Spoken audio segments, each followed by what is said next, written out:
Aceh nggak maju-maju. Gimana mau maju kalau pemerintahnya koruptor? Apalagi pemerintah tingkat desa, belum lagi pemerintah tingkat kecamatan, kabupaten, hingga provinsi. Kritikan Bima Yudho Saputro terhadap pemerintah Lampung telah menjadi efek domino di masyarakat, menjadi suatu gerakan baru. Kritikan Bima berhasil mengajak banyak orang Lampung bersuara, bahkan warga luar Lampung pun berani mengkritik pemerintahnya.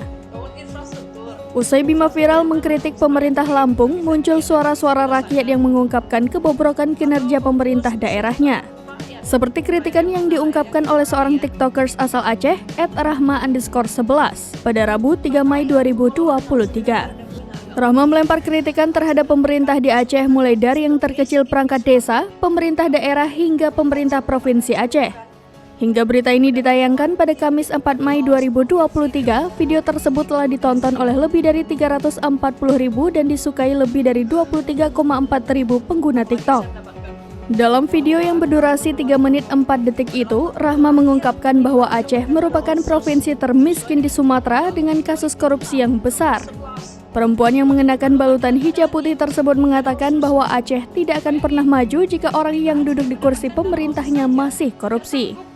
Perempuan berkacamata ini kemudian mengatakan jika pemerintah Aceh mampu mengelola dana otsus dengan baik dan benar, maka Aceh tidak akan mendapat gelar provinsi termiskin di Sumatera dan provinsi paling korupsi nomor 13 di Indonesia. Merujuk dari laporan Komisi Pemberantasan Korupsi, Aceh menduduki peringkat 13 provinsi paling korup di Indonesia dengan jumlah 41 kasus. Hal ini berdasarkan data yang diambil dari kasus korupsi di tahun 2004 sampai 2020. Ia pun bertanya kepada pemerintah Aceh apakah mereka sudah menyiapkan alternatif cerdas dan waras untuk menghadapi Undang-Undang Nomor 11 Tahun 2006 tentang pemerintah Aceh.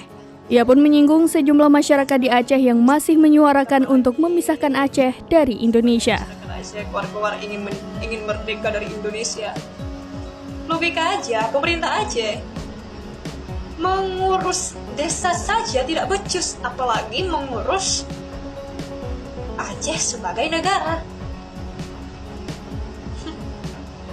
Kita bisa melihat pengalaman-pengalaman di masa lalu bahwa masyarakat Aceh rela saling membacok, berantem dengan sesama partai demi kekuasaan.